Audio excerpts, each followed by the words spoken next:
This will be the last part of the lecture. Alright, so alcohols are here characterized by this simple hydroxyl group here, the OH group. Normally that OH group is attached to a carbon chain somewhere on the chain, right? And an ether is a little bit different from an alcohol, where this is OH. Notice here the ether has, all right, oxygen as the central atom, and then carbon bound to either side of the oxygen. And then also remember that oxygen has two lone pairs that are here, right? So on the left side of the oxygen there's a carbon group, and on the right side of the oxygen there's a carbon group.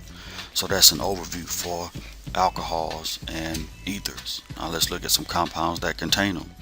All right, this is THC, tetrahydrocannabinol.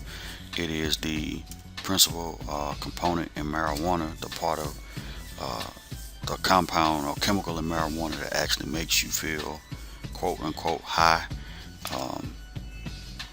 And again, if you look here on THC, here is an OH that's typical or indicative of an alcohol, OH group, the OH group.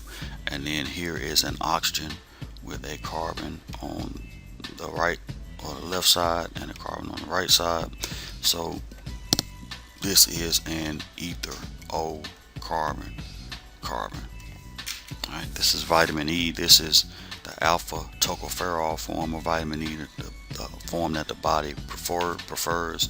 And if you look here, you also see two functional groups that one of them is an alcohol here, one is an ether here, right? Again, OH is indicative of the alcohol, and then oxygen with carbon on one side and a carbon on the other side. Notice these are two single bonds, sigma bonds to oxygen.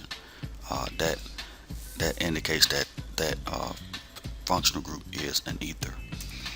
This is penicillin, and what I want you to do is to look at penicillin and pick out all of your functional groups, right? This particular functional group right here is what we call a sulfide. That's a functional group that you don't see a lot, but it's here in penicillin.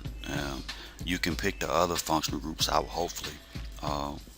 Here, this codeine and promethazine. A few years ago, this was a really popular drug, especially among rappers out of Houston. Pimp C actually died from a codeine overdose. DJ Screw died from a codeine overdose. Big Mo died from a codeine overdose. So this stuff is not anything to play with. And the reason that it's not is because it's a depressant. It causes drowsiness. It slows your breathing down. Can lead to heart failure. These are some other rappers that have abused codeine, or used codeine, or rapped about codeine, or talked about codeine, or lean, or purple drink, or whatever you want to call it.